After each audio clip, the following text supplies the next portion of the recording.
अभी जो हमारे पीछे आप लोगों को दिखाई दे रहा है बौद्ध स्तूप केसरिया, और इसके पीछे सब कोई तो आगे से घूमकर चला जाता है, आगे से रोड पे से देखकर चला जाता है, लेकिन हम लोग इसके पीछे इसके इतिहास के बारे में जानने का प्रयास कर रहे हैं। ऐसे तो हमें गूगल से सर्च करने पे पता चला है कि ये अशोक के समय का है और इसका निर्माण करीब 200 से 750 ईस्वी के आसपास हुआ है, लेकिन इसका जो खोज हुआ है, भारतीय वैज्ञानिकों ने जो खोज किया है बौद्ध स्तूप का, वो 1998 में बौद्ध स्तूप का खोज किया है केसरिया। तो इसके इतिहास के लिए यहाँ पे देखिए, इसी के चारों तरफ इर्द गिर्द ये जो है यहाँ पे पार्किंग तो नहीं बोलेंगे, लेकिन थोड़ा सा रोड बनाया गया है। देखिए पैदल चलने के लिए, हमारा एक साथी है जो चल रहा है, पैदल चलने के लिए यहाँ पे रोड बनाया गया है। बैठने के लिए भी बेंच लगाया गया है यहाँ पे। और बौद्ध स्तूप पे चढ़ना मना है आगे से और पीछे से, और यहाँ पे ऐसा नहीं है।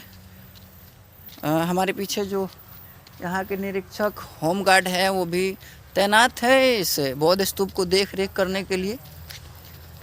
जनराज्य टीवी के माध्यम से आप लोग देख रहे हैं।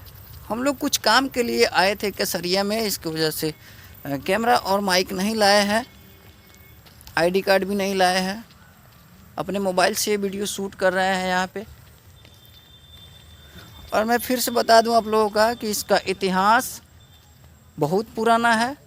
यहाँ पे बुद्ध भगवान आकर अपना निवास किए थे, और इसका जो इतिहास है मैं फिर से बता दूं कि 200 ईस्वी से 750 ईस्वी के बीच में हुआ है इसका निर्माण। और अशोक, सम्राट अशोक जो थे भारतीय सम्राट, उनके देखरेख में इसका निर्माण कराया गया था केसरिया बौद्ध स्तूप का। काफ़ी ऊंचा है। इसकी ऊंचाई की मैं बात करूं तो इसकी ऊंचाई गूगल से सर्च करने पे पता चला है कि करीब 104 फीट की इसकी ऊंचाई है, और लग भी रहा है इतना ऊंचा होगा। और पूरे दुनिया की, पूरे विश्व की सबसे बड़ा बौद्ध स्तूप जो इंडोनेशिया में इस वक्त मौजूद है, उसकी ऊंचाई है 103 फीट। तो मेरे ख्याल से अगर इसको इंडोनेशिया में जैसी बौद्ध स्तूप है, मैं तो नहीं देखा हूँ, लेकिन पूरे दुनिया में विख्यात है बौद्ध स्तूप, तो अच्छा होगा। और उस तरीक़ा से इसका भी निर्माण करा दिया जाए, यहाँ पे पार्किंग की व्यवस्था दिया जाए, मतलब वो हर एक चीज़ की व्यवस्था दे दिया जाए जो कि टूरिस्ट के लिए अच्छा होगा, तो शायद ये दुनिया का नंबर 1 बौद्ध स्तूप बन जाएगा। देखिए अभी हम ठीक सामने अपोजिट में है, जो बौद्ध स्तूप का फ्रंट लाइन है उसके जस्ट पीछे है हम लोग। अभी काफ़ी दूर है, बाकी है यहाँ पे। और भी यहाँ का कुछ हम दिखाने का प्रयास करेंगे, जो भी यहाँ का चीज़ है।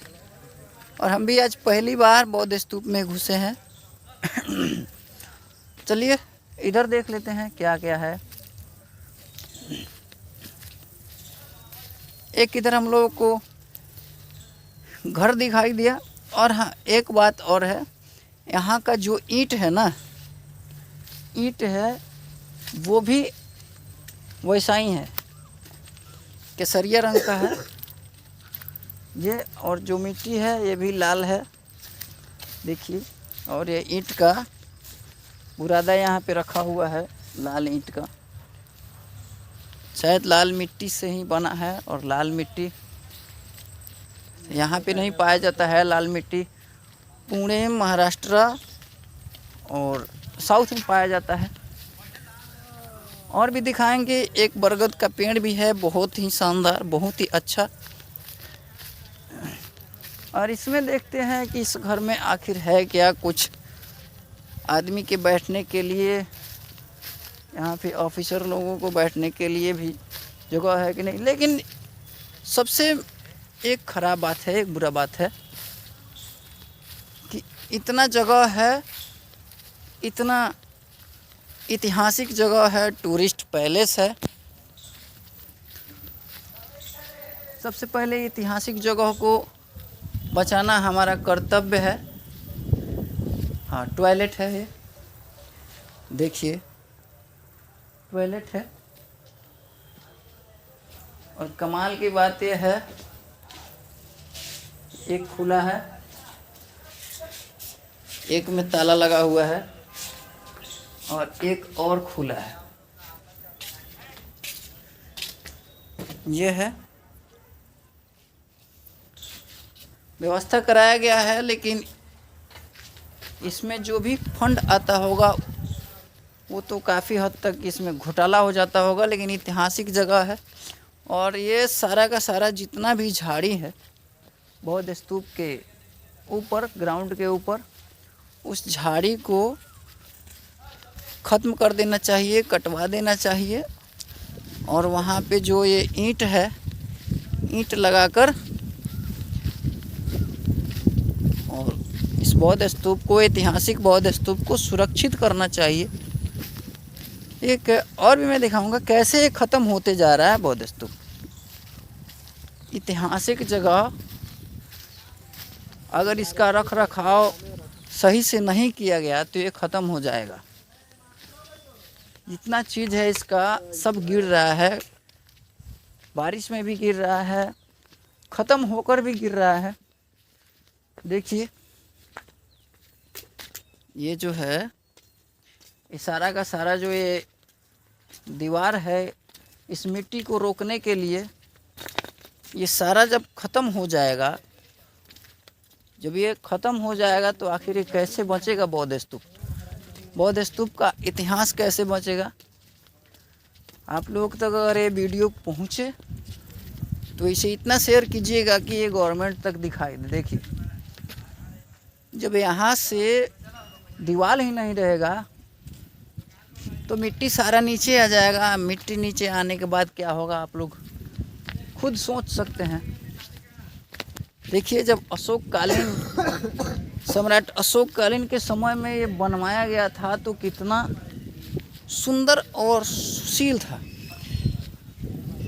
उसके बाद अंग्रेज लोग आए, लेकिन जब हम आज़ाद हुए तो आज़ाद भारत का ये आज़ाद बौद्ध स्तूप है। और यहाँ आज़ाद बौद्ध स्तूप का ये हाल हो गया है कि अब कुछ सालों में जब ये दीवार ख़त्म हो जाएगा तो यहाँ पे इसका मिट्टी गिर जाएगा। चलिए बहुत बहुत धन्यवाद। और काफ़ी कमियां हैं और ये सारा का सारा श्रेय हमारे बिहार गवर्नमेंट को जाता है।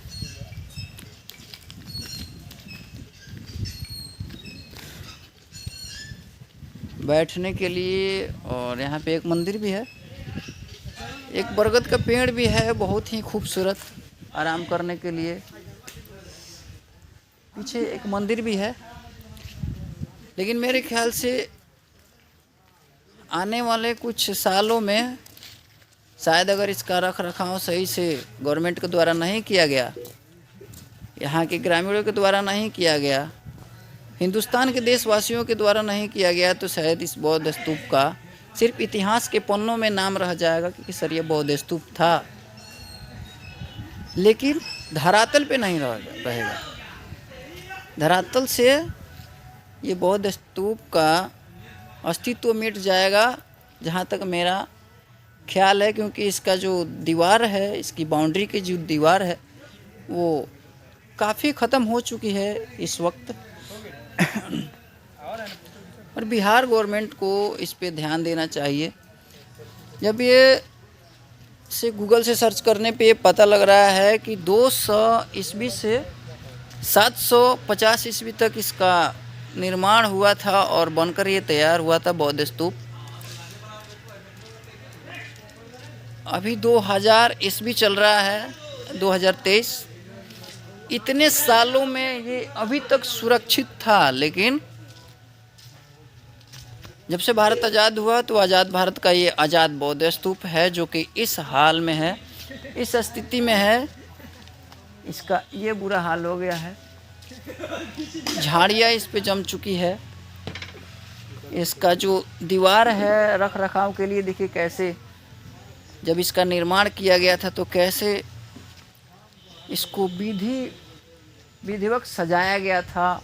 ईंट के द्वारा मिट्टी को ढका गया था ताकि बारिश के पानी अगर बरसे तो इसकी मिट्टी को नुकसान ना पहुँचे इसकी वजह से।